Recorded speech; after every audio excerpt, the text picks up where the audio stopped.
Nama Brian Ardi Mahendra, NIM 201217710, kelas 2020B, Prodi Ilmu Hukum.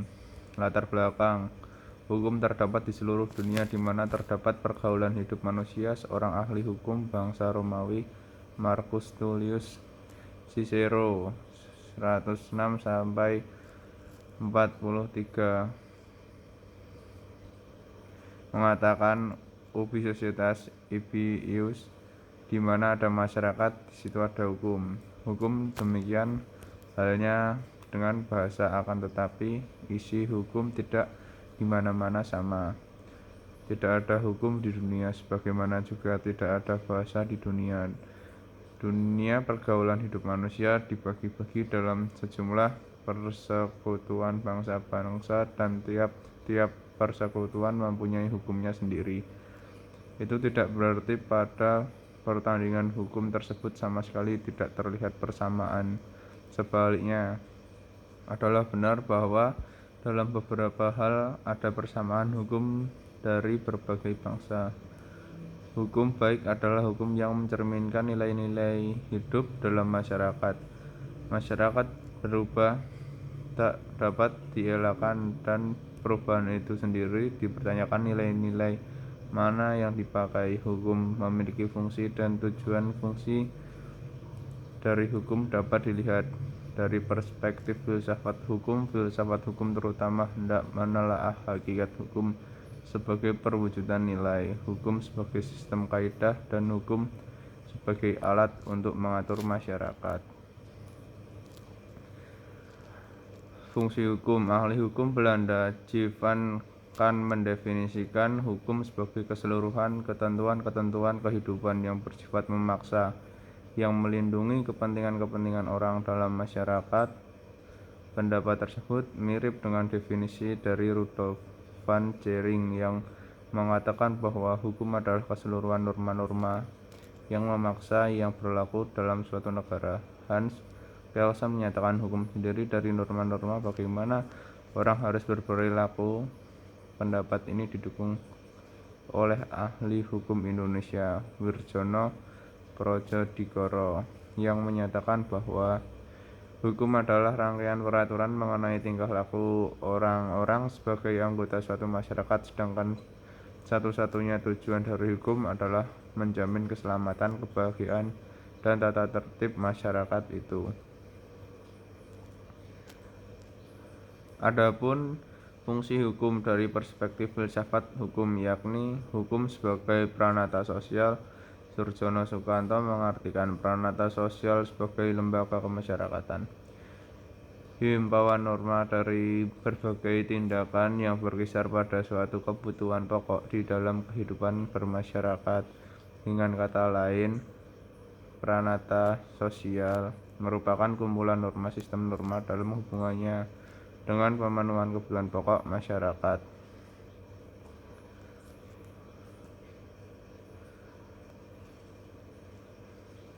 Dua, hukum sebagai alat kontrol sosial. Hukum mengontrol, mengawasi, dan mengendalikan tingkah laku masyarakat. Maksud hukum berfungsi memberikan suatu batas tingkah laku warga masyarakat yang menyimpang dan akibat yang harus diterima dari penyimpangan tersebut. Misal, membuat larangan-larangan, tuntutan, pemberian ganti rugi, dan sebagainya. Karena adanya batasan dan sanksi dalam setiap tindakan yang melanggar aturan tersebut, sehingga masyarakat akan berpikir ulang untuk berperilaku yang melanggar aturan, sehingga perilaku masyarakat terkontrol, terkendali dengan baik. Pada fungsi pengendalian sosial terdapat tiga bentuk, yakni bersifat preventif, yaitu bertujuan untuk mencegah terjadinya gangguan stabilitas dalam masyarakat. Bersifat represif, yaitu bertujuan mengembalikan keseimbangan yang telah mengalami gangguan di dalam masyarakat. Bersifat represif, yaitu selain bertujuan untuk mencegah terjadinya gangguan dalam masyarakat, juga sekaligus untuk mengembalikan keseimbangan antara stabilitas dan stabilitas dalam kehidupan bermasyarakat. 3. Hukum sebagai alat penegak keadilan. Keadilan adalah penegakan dan perlakuan yang seimbang antara hak dan kewajiban. Jadi keadilan pada pokoknya terletak pada keseimbangan atau keharmonisan antara menuntut hak dan menjalankan kewajiban. Menurut Surjono Sukanto, terdapat dua kutub fitrah keadilan yang harus melekat, dan setiap tindakan yang hendak dikatakan sebagai tindakan adil. Pertama, namin laidir, yakni jangan merugikan orang lain secara luas. Azas ini berarti apa yang Anda tidak ingin alami, janganlah menyebabkan orang lain mengalaminya. Kedua, suum quid tribure, yakni bertindaklah sebanding secara luas. Azas ini berarti apa yang boleh Anda dapat, biarkanlah orang lain berusaha mendapatkannya. Asas ini pertama merupakan sandi equality yang bertujuan pada umum sebagai asas pergaulan hidup, sedangkan asas kedua merupakan asas equity yang diarahkan kepada penyamanan apa yang tidak berbeda dan membedakan apa yang tidak sama. 4. Hukum sebagai alat rekayasa sosial. Fungsi hukum sebagai alat rekayasa sosial dan prinsipnya merupakan fungsi hukum yang dapat diarahkan untuk merubah pola-pola tertentu dalam suatu masyarakat, baik dalam arti mengokohkan suatu kebiasaan menjadi suatu yang lebih diyakini dan lebih ditaati, maupun dalam bentuk perubahannya.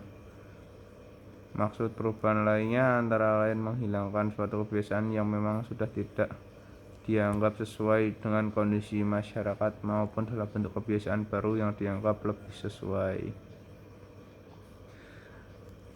Hukum sebagai rekayasa sosial. Teori pertama kita diperan oleh ahli sarjana Amerika bernama Roscoe Pound dalam tatanan hukum civil law, dan kemudian diterima sebesar ahli hukum Indonesia. Di Indonesia pertama kali diadopsi secara genus oleh Mukhtar Kusumaatmadja yang sering disebut sebagai dengan teori hukum pembangunan, kemudian diikuti oleh Sucipto Raharjo.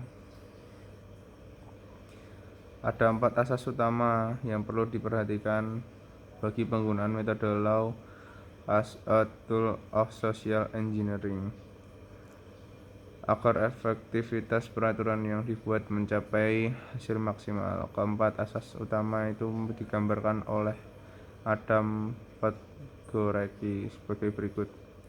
Menguasai dengan baik situasi yang dihadapi, membuat suatu analisis tentang penilaian-penilaian yang ada, serta menempatkan dalam suatu urutan hierarki.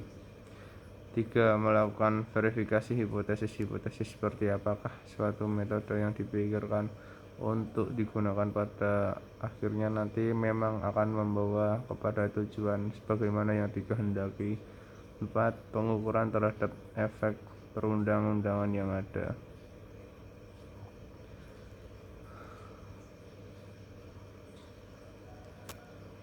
Pada arahan hukum keluarga terjadi modernisasi hukum keluarga Islam.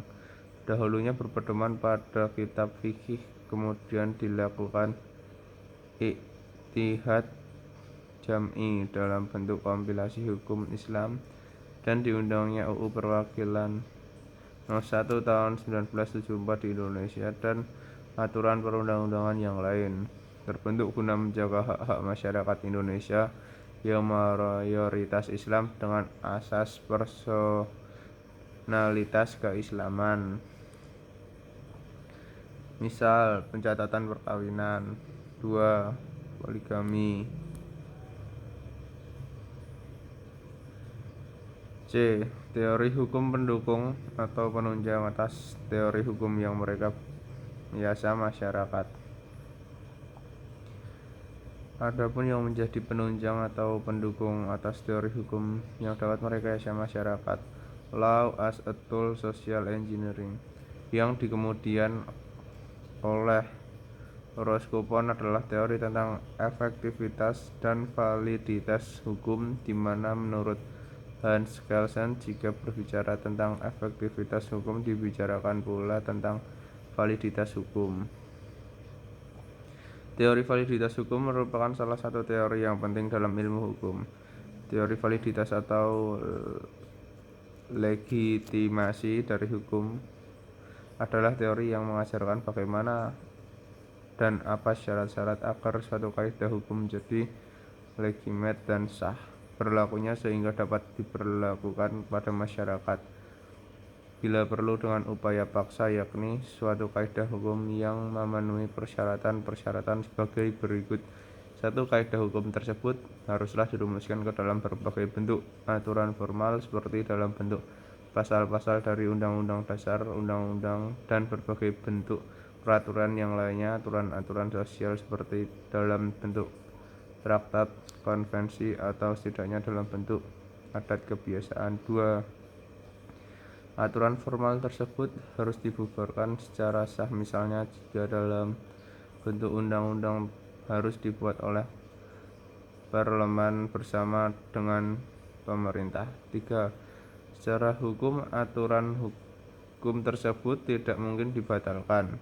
4. Terhadap aturan formal tersebut tidak ada cacat yuridis lainnya, misalnya tidak bertentangan dengan aturan yang lebih tinggi.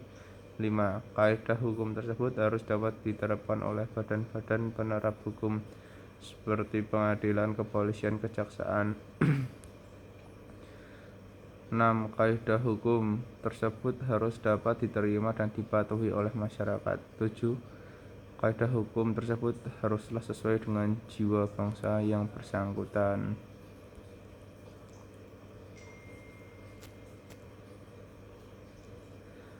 Bab 3. Penutup. Kesimpulan. Fungsi hukum dari perspektif filsafat hukum keluarga Islam seperti pada fungsi hukum pada sifat, yakni hukum sebagai peranata sosial, hukum sebagai alat kontrol sosial, hukum sebagai alat penegak keadilan, hukum sebagai alat rekayasa sosial.